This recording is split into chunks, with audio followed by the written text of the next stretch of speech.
মানে এর কথা হলো এটা ডেট দিতেই হবে। এক কথায় এই পরিমাণ ইসরার করছে, বাধ্য করছে এখন যে কোনো মূল্য হেরে একটা ডেট দিতেই হবে।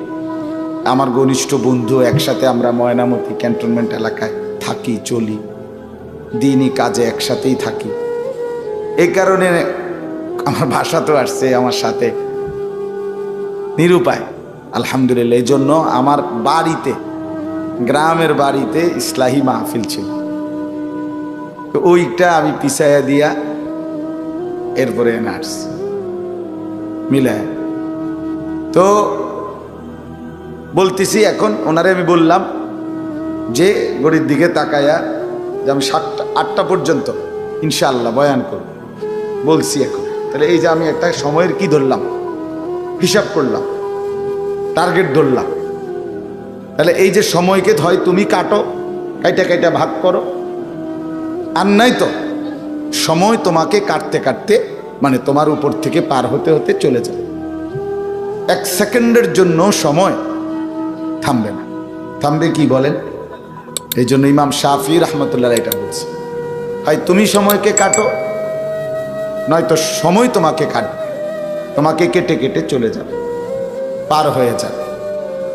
এই জন্য দেখেন আপনারা পিছনের ওয়ালারা চাটাই কিভাবে বিছায় দেখেন, এটাও একটা শেখার বিষয়। ভবিষ্যতে আপনারাও যখন এরকম ওগলা বিছাইবেন এভাবে বিছাইবেন, ওনারা যেভাবে বিছাইবেন, এটাও একটা দেখার বিষয়। অর্ধেক লোক পিছন দিয়ে চাটাই দেখতেছে কিভাবে বিছাই। এই জন্য বললাম ইমাম শাফিঈ রহমতুল্লাহ আলাই বলছেন তুমি সময়কে কাটো, নয়তো সে তোমাকে কাটবে। ইমাম ফখরুদ্দিন রাজি রহমতুল্লাহ আলাই বিশ্ববিখ্যাত মুফাসসির ছিলেন, জগৎ বিখ্যাত আলেম ছিলেন। উনি বলছেন আমি বাজারে গিয়ে দেখছি অনেক বিক্রেতা বিভিন্ন রকমের পণ্য বিক্রি করছে, কাস্টমারকে বুঝাইতেছে, ডাকতেছে, মাল বেচতেছে। কিন্তু তিনি বলেন আমি একজন বিক্রেতাকে দেখলাম পুরা বাজারে সবচেয়ে বেশি কাস্টমারকে ডাকাডাকি করতেছে, চিল্লাইতেছে কাস্টমারের জন্য, এবং মুখে বলতেছে যে হে তোমরা যারা এমন এক বিক্রেতার উপরে তোমরা রহম করো, দয়া করো, যার পুঁজি প্রতি সেকেন্ডেই গলে গলে যাচ্ছে, পুঁজি শেষ হয়ে যাচ্ছে, জলদি জলদি তোমরা যারা নেবার আমার থেকে নিয়ে নাও তোমাদের চাহিদা পণ্যটা, নয়তো আমার পুঁজি গলে যাচ্ছে। তো তিনি বলেন যে আমি দেখলাম এই বিক্রেতা সবচেয়ে বেশি চিল্লাইতেছে, কাস্টমারকে ডাকতেছে। সে কে? তো তিনি বলেন সে হলো বরফ বিক্রেতা। বরফের চাকা আগের দিনে বাজারে কি করত? বিক্রি করত, আস্তে আস্তে চাক। তো বরফ এমন এক পুঁজি বেচারার, যেটা যদি কিনতে দেরি করে কাস্টমার, তো প্রতি সেকেন্ডেই তার পুঁজি কি হয়ে যাইতেছে? গলে যাইতেছে। গলে যাইতেছে না মানে কমে যাইতেছে। 10 মিনিট পরে, আধা ঘন্টা পরে দেখা যাবে এটা অর্ধেক হয়ে গেছে, নাই। তো আমাদের হায়াতও এমন। তিনি বলেন ইমাম ফখরুদ্দিন রাজি, আমি বুঝলাম আমার হায়াতও এমন। আমার হায়াতও প্রতি সেকেন্ড আমার উপর থেকে গলে গলে যাচ্ছে, আমার জীবনই যাচ্ছে। প্রতি মিনিট যায় মানে পৃথিবীর কারো যায় না, আমারটা যায়, আমার হায়াত যায়, আমার সময়টাই যায়। এই জন্য আমি যদি এই পুঁজি কাজে না লাগাই তো গলে গলে শেষই হয়ে যায়, ফিরবে না।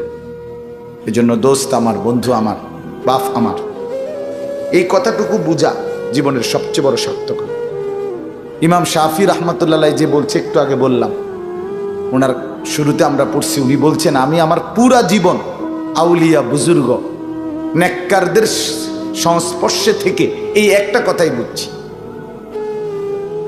যে সময় হলো ধারালো কর্তনকারী তরবারির মতো, তুমি কাটো নয়তো সে তোমাকে কাটবে। মানে সময়ের কদর, সময়ের কদর করা উচিত, হায়াতের কদর করা উচিত, জিন্দিগির কদর করা উচিত। এইটাই আমি বুঝছি আমার সারা জীবনে আউলিয়া, বুজুর্গ, নেককারদের কাছে আসা যাওয়ার বরকত। নবী সাল্লাল্লাহু আলাইহি ওয়াসাল্লামের হাদিস শুনেন, নবী সাল্লাল্লাহু আলাইহি ওয়াসাল্লাম বলেন ইগতানিম খামসান ক্বাবলা খামসিন, 5 জিনিস আসার আগে আগের 5টি জিনিসকে কদর করো, গনিমত মনে করো। শাবাবাকা ক্বাবলা হারামিক, 1 নাম্বার হলো বৃদ্ধকাল আসার আগে যৌবনকালকে কদর করো। সিহাতাকা ক্বাবলা সাকমিক, অসুস্থতা আসার আগে সুস্থতাকে কদর করো।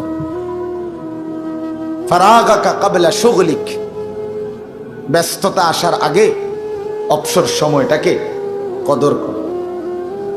গিনাকা ক্বাবলা ফাকরিক, অভাব দারিদ্রতা দুর্ভিক্ষ আসার আগে তোমার সচ্ছলতা, এখন টাকা পয়সা আছে, এখন আল্লাহর রাস্তায় খরচ করার সুযোগ আছে, তো এই সচ্ছলতার সময় কদর করো, কদর করো।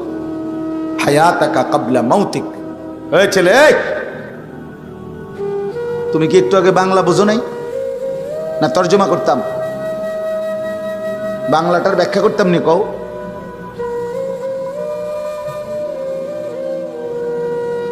হায়াতাকা ক্বাবলা মাউতিক, তোমার মৃত্যু আসার আগে আগে হায়াতের কদর। এই কয়টা হইল? 5টা।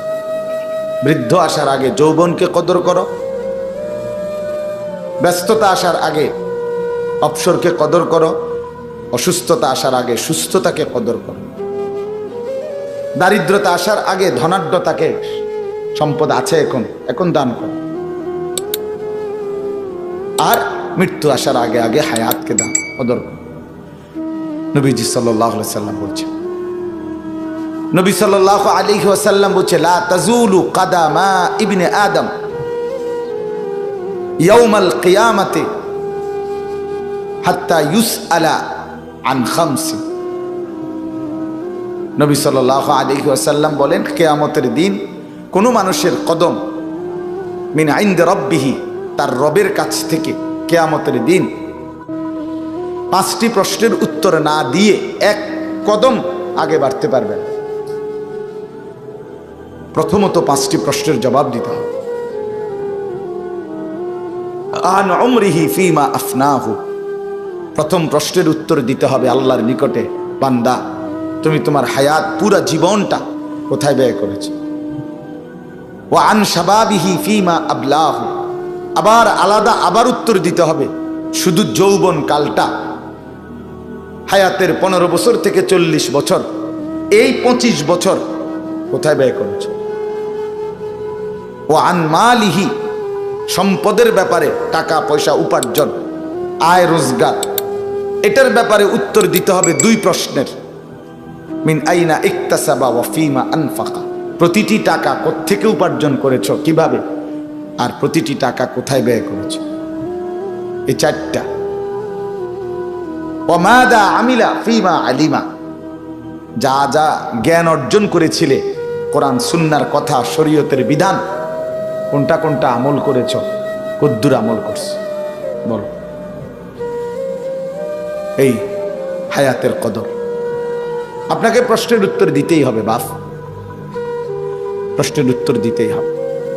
এই সময়, এই ঘন্টা, এই মিনিট, এই সেকেন্ড, এই রাত, এই দিন, এই জীবন, এই যৌবন, এই বয়স, এই হায়াত, আমাকে আপনাকে প্রত্যেককে জবাব দিতে হবে। কোরআনুল কারীমের কথা শুনে নেবার, আল্লাহ তাআলা কোরআনে বলছেন, সুম্মা লাতুসআলুন্না ইয়াওমাইদিন আনিন নাঈম, তোমাদের প্রত্যেককে অবশ্যই অবশ্যই আমি আল্লাহ দেওয়া প্রতিটা নিয়ামত, ছোট বড় প্রত্যেকটা নিয়ামতের ব্যাপারে প্রশ্ন করা হবে। হযরত ওমর রাদিয়াল্লাহু তাআলা আনহুকে নবী বলছে, ওমর রাদিয়াল্লাহু তাআলা আনহু একবার 3 দিন পরে, 3 দিন ক্ষুধার্ত থেকে, এরপরে 3 দিন পরে 2টা খেজুর আর একটু পানি খাইছেন। নবীজি বলছেন, আল্লাহি লা তুসআলু আন হাদান নাঈম, ওমর আল্লাহর কসম, এই 2টা খেজুর আর এই যে পানি, এটুকুর ব্যাপারও হাসরের ময়দানে আল্লাহর কাছে জবাবদিহি করতে হবে, যে কি এইটুকু খাইয়া আল্লাহর কি শুকর আদায় করছে, কি শুকর আদায় করছে। কোরআনুল কারীমের মধ্যে আছে, আল্লাহ তাআলা বলেন, ওয়া আনফিকু মিম্মা রাযাকনাকুম মিন ক্বাবলি আন ইয়াতিয়া আহাদাকুমুল মাউত ফায়াকুলা রাব্বি লাউলা আখারতানি ইলা আজালিন করিব ফাআসাদদাকা ওয়া আকুম মিনাস সালিহিন। আল্লাহ বলে, বান্দা আমি যা কিছু দিলাম, রিজিক, সম্পদ, মাল, দৌলত, অর্থ করি, তার দ্বারা মৃত্যুর সময় আসার আগে আগেই আমার রাস্তায় খরচ করো, দান করো, ব্যয় করো। কেননা যখন মৃত্যু আসবে, প্রত্যেকটা নাফরমান, বখিল, কৃপণ সে আল্লাহ তাআলার কাছে বলবে, রব্বি লাউলা আখারতানি ইলা আজালিন করিব, একটু সময়ের জন্য আল্লাহ আমাকে সুযোগ দেন, সময় দেন, হায়াত দেন, সময় দেন। কি করবা? ফাসাদদাকা, সব আপনার রাস্তায় সাদকা করে দেন, ওয়া আকুম মিনাস সালিহিন, এবং একদম সৎকর্মপরায়ণ, নেককার হয়ে যাও। আল্লাহ বলবেন না, ওয়ালা ইউআখিরাল্লাহু নাফসান ইযা জাআ আজালুহা, না বান্দা, আমি রব্বুল আলামিন মৃত্যুর সময় আসলে আর কাউকে এক সেকেন্ডের জন্য সময় দেই। ওই ভাই ওই যে রিপিট করে, এটা বন্ধ করে দেন। আমি কাউকে সময় দেই না, আল্লাহ এক সেকেন্ড হাত্তা ইদা জাআ আহাদাহুমুল মাউত ক্বালা রাব্বিরজিউন লাআল্লি আ'মালু সালিহান ফীমা তারাকতু। এই যে একই কথা রব্বুল আলামিন বলেন, প্রতিটা নাফরমান মৃত্যুর সময় বলবে, রব্বিরজিউন, আয় আমার রব, আমারে দুনিয়ায় আর কিছু দিনের জন্য ফেরত দেন, অল্প কয়টা দিন হায়াত দেন, কিছুটা সময় ভিক্ষা দেন, লাআল্লি আ'মালু সালিহান ফীমা তারাকতু, যে আমলগুলো ছুটে গেছে মাওলা, সেগুলো এবার সুযোগ পেলে করব। আল্লাহ বলবেন, কাল্লা, কখনোই না, কখনোই না, কখনো হবে না। মানে এই বাপ আমার কথা, এটা প্রথম প্রসঙ্গ, শেষ। অর্থ হলো আমি এই কথা বুঝাইছি, জিন্দেগির কদর, হায়াতের কদর, নিজের সময়ের কদর যাও। লক্ষ লক্ষ মুসলমানের যুবক, ছেলে মেয়ে, মা বাবার উপযুক্ত শাসন, উপযুক্ত পড়ালেখা, একজন নেককার কোনো ভালো মানুষের সংস্পর্শের অভাবে লক্ষ লক্ষ ছেলে মেয়ে আজকে জানে না কিছুই, কেন আসছে, কোত্থেকে আসছে, কে তাকে পাঠাইলো, কেন পাঠাইলো, কি করা উচিত, করছেটা কি, কোত্থেকে আসছে, জীবনের উদ্দেশ্য কি, বেঁচে থাকার মানে কি, হায়াতের সার্থকতা কি, কিছুই জানে। জীবন মানে চুলের ডিজাইন বদলানো, জীবন মানে প্যান্টের মডেল বদলানো, জীবন মানে ভিন্ন ভিন্ন কালারের শার্ট পরা, জীবন মানে দিবারাত্রি মোবাইল টিপা, জীবন মানে কিছু বন্ধুদের সাথে সমবয়সী আড্ডা দেওয়া, জীবন মানে 24 ঘন্টার মধ্যে নারীকে নিয়ে কল্পনা, নারীকে নিয়েই জল্পনা, নাচ, গান, ছবি, জিনা, ব্যভিচার, দৃশ্য, গান, বাদ্য, প্রেম, অবৈধ ভালোবাসা, ইত্যাদি ইত্যাদি। এই এক বেখেয়াল জিন্দিগি, বেসামাল জিন্দিগি। আহা, নিজে নিজে হাসে দেখবেন, আপনি কইবেন না হাসে। কেন হাসে জানেন না? ওই যে প্রতিবন্ধী, যে তার সিরাজে, হ্যাঁ বাস্তবতা তো এটা। কেন হাসে? আপনি বলবেন, কি রে তুই এরকম খারাপ এমতস কাহে, তা হেজে মাথার সমস্যা, যে সে তো আত্মমর্যাদা নাই, তার তো কোনো আত্মসম্মান নাই, তার তো আত্মসম্মান, আত্মমর্যাদা নেই, সে তো জানে না কোনটাকে সম্মান বলে, কোনটাকে লজ্জা বলে, সে তো এটাও জানে না, সে কিছুই জানে না। তার মনে যা চায়, জন্তু জানোয়ারের এক জিন্দিগি।